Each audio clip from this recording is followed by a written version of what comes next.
Hello again, everyone. Edwin Learnard back once again in this YouTube astrological segment.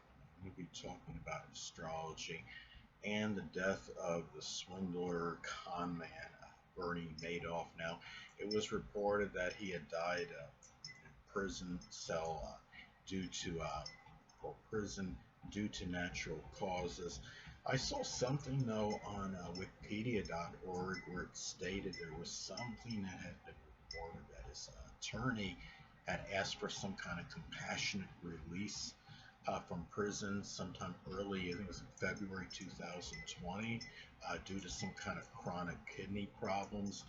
I found what was interesting. I looked at Bernie Madoff's chart. Many of you may know he is a Taurus Sun. Imagine that, what a shocker, right? And a Taurus Moon, Leo Ascendant. And he has one of the rulers of the sixth house of health. Okay, he's got Aquarius on the sixth house of health, cusp of health, and one of the rulers, Saturn, is in the eighth house of death. Conversely, he also has one of the rulers of his eighth house, which is Pisces, in the sixth house, and that ruler being Jupiter. So that's a strong indicators. I mean, you could of a death that could be through some chronic debilitation.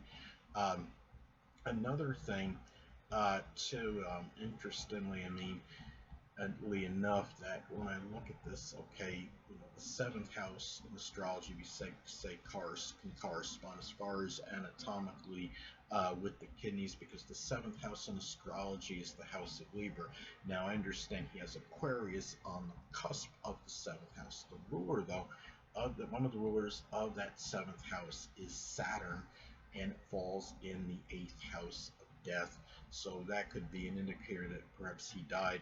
Another indicator that it was from something kidney related. What maybe it had to do with that chronic debilitation with that. Now, another thing too, it's interesting. There's some indicators in this chart too that he would die while being incarcerated.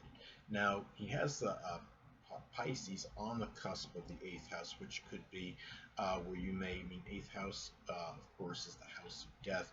That could be a death in prison because Pisces is connected with imprisonment. He also had transit Neptune transiting his eighth house at the time. And of course, Neptune is associated with incarceration. That could be another indicator of dying in prison. He also has in his natal chart, Pluto is conjunct his 12th house cusp. And Pluto, of course, is associated with death. The 12th house is connected with incarceration and imprisonment, another indicator of dying in prison. And the thing about it is, there's also something too when I look at this. Well, one of the rulers of his eighth house is in the first house. It's Neptune. And that could be, you know, just, I mean, they talked about natural causes was the reason for his death. That's what was reported. Now, that could mean the ruler of the eighth house in the first could be just dying just due to just general, you know, lack of vitality and, you know, just general uh, reasons, natural causes, because the first house is connected with the physical body. It's just the physical body, you know, deteriorating. I mean, Neptune is connected with dissolving and dissipation. The first house is connected with the physical body. He also had transit Pluto at the time, not far from his sixth house cusp. So that's another indicator. Well, that could be an indicator of some death through some health related issues. Pluto, of course, is associated with death. The sixth house is connected with health related matters. Now, interestingly enough, it's I thought it was kind of, you know, a little bit bizarre and ironic, especially, I mean, of course, Aquarius is the planet, I mean, the zodiac sign associated with the unusual and bizarre, that he had appears to have transit Jupiter very close to his natal Jupiter in the sixth house. So he's going through his Jupiter return. Maybe this was fortuitous for him in a way, if he was suffering through, going through some, you know, chronic illness, that this could be something where maybe it kind of took him out of his misery, basically. And the thing about this is it could also maybe have expanded issues with health that were already somewhat enlarged at this time, so to speak. Though, now another thing, and being an Aquarius, I don't know if he had any issues with circulation or something with the ankles or the shins or the nerves or the calves. But it wouldn't surprise me if he did. Not only does he have, again, he has Aquarius on the cusp of his sixth house, but also that Jupiter in Aquarius in the sixth house in his chart. And transit Jupiter looks like it is has conjoined it at the time of his death. Now, another thing too is that I noticed was interesting that transit Moon in Taurus, ironically enough, it's the same as his natal placement. Transit Moon in Taurus was not far from his natal South Node in Taurus. And when you're talking about transits that involve the South Node, it can reflect what we're going away from. Could this have been an indicator, being the Moon connected with the soul, that the soul was moving on, and sadly a soul that was very much maybe dominated by money, greed, avarice, material possessions, and he does again have Moon in Taurus natally um, in his chart. Now, another thing I noticed, in his chart, what's interesting, okay, he's also got, it appears to have transit Uranus was not far from his natal sun at the time, so that could suggest something unexpected happening with the physical body. Uh, thing about him too, and interesting, having a Taurus Sun and a Leo ascendant. That Taurus Sun, seems like it was just like Taurus energy, all that Taurus energy he had for going really really manifested very negatively. A lot of this, sadly, with him manifested in a lot of greed and avarice, dominated by money, material items, wanting, being very acquisitive, perhaps just wanting, and the fact that Leo is rising, it's like an indicator that he did this where it garnered a lot of notoriety and attention. His Leo ascendant is not far from the Regulus um, degree at the time, at least where it was in Leo when he was born. I believe by precession, Regulus is now in Virgo. But the thing is, when you have Leo, you have a prominent point in your chart in your Regulus, that can suggest being on the ascendant. This is very powerful. It's something where he had a very outward, I guess you could say, outwardly, he was just somebody that was able to be triumphant and be victorious, maybe over his enemies for a certain amount of time, and somebody that gained tremendous amount of notoriety and recognition, but it was for all the wrong reasons, sadly. And to me, because it's interesting, because Regulus can be a position which you could be victorious and triumphant over adversaries.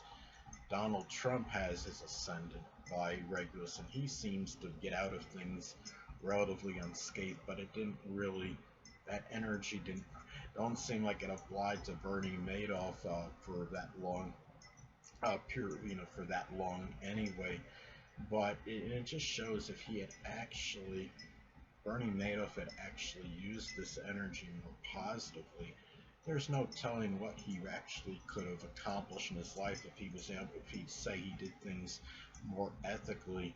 Uh, he may have been able to been done something with his life that would have been obviously much more productive, and maybe would have come up with ways as far as this Taurus energy to formulate money-making ideas that were very creative, which would be the Leo energy, and gain some kind of prominence and notoriety for that and accolades, but doing so in a more scrupulous and ethical manner. So anyway, it's really not much more for me to say in terms of his chart and his death, but I do notice that he does have Neptune uh, Neptune is in his first house in his natal chart, and it's conjunct the second house cusp. So that could be an indicator of being a fraudster financially and being deceptive and duplicitous in monetary matters. That is strongly tied in to his, sadly, his ability to be able to scam other people. Sadly, hold on a moment, people.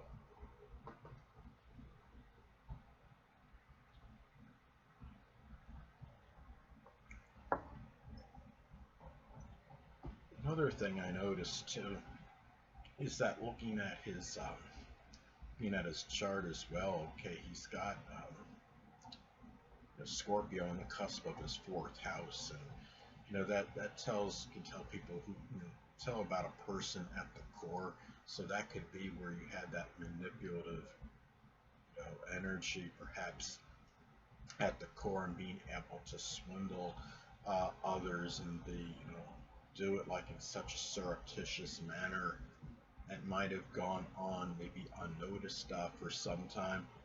And he also has, interestingly enough, he's got on his 10th house cusp. He has Taurus on the cusp of the 10th house, and it's at a critical degree, the 22nd. The 22nd degree of Taurus, as far as Sabian symbols go, can be an indicator of one's fall from grace, basically, and one really where one may, if one has attained some prosperity or success, that the downfall would be proportionate with the success that one had attained in life. And that's also could be a reputation for somebody that was very greedy and avaricious as well, and somebody in this case that was a swindler.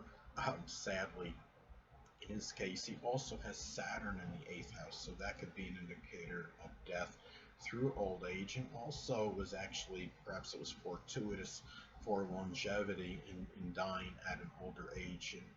And a lot of people, I'm sure, aren't happy that he did live. I think he was 82 when he passed away, but it is what it is, and he did spend a lot of his years behind bars. And even though, again, as I was saying earlier, he had an attorney that asked for some kind of compassionate release from prison, it didn't matter. I believe the judge had basically rejected that. I would say rightfully so, because Bernie Madoff obviously didn't show an overabundance of compassion when he was swindling these innocent people out of all of this money, and he was not. There's no telling how long he would have kept that scheme up if he wasn't apprehended. Or he wasn't. They didn't. Whoever the investigators were, if they didn't figure out what he had been doing, that might have gone on for years more. And I never can understand why people have to resort to corruption and life of crime to make ends meet. I'm on a poverty level income, and I'm not one that's going to go out and try to cheat people in order to try to use that end to justify the means or rationalize that kind of behavior. I mean, it's just ludicrous. I don't really see how people can do that, and they have a clear conscience in doing something like that. So it's just something where it's very hard to get inside the mind of people that have to resort to that kind of behavior in order to make some kind of living off of gullible innocent people, sadly. But anyway, people, that'll conclude this YouTube astrological segment. Until next time, people, Edwin Learnard saying stay well.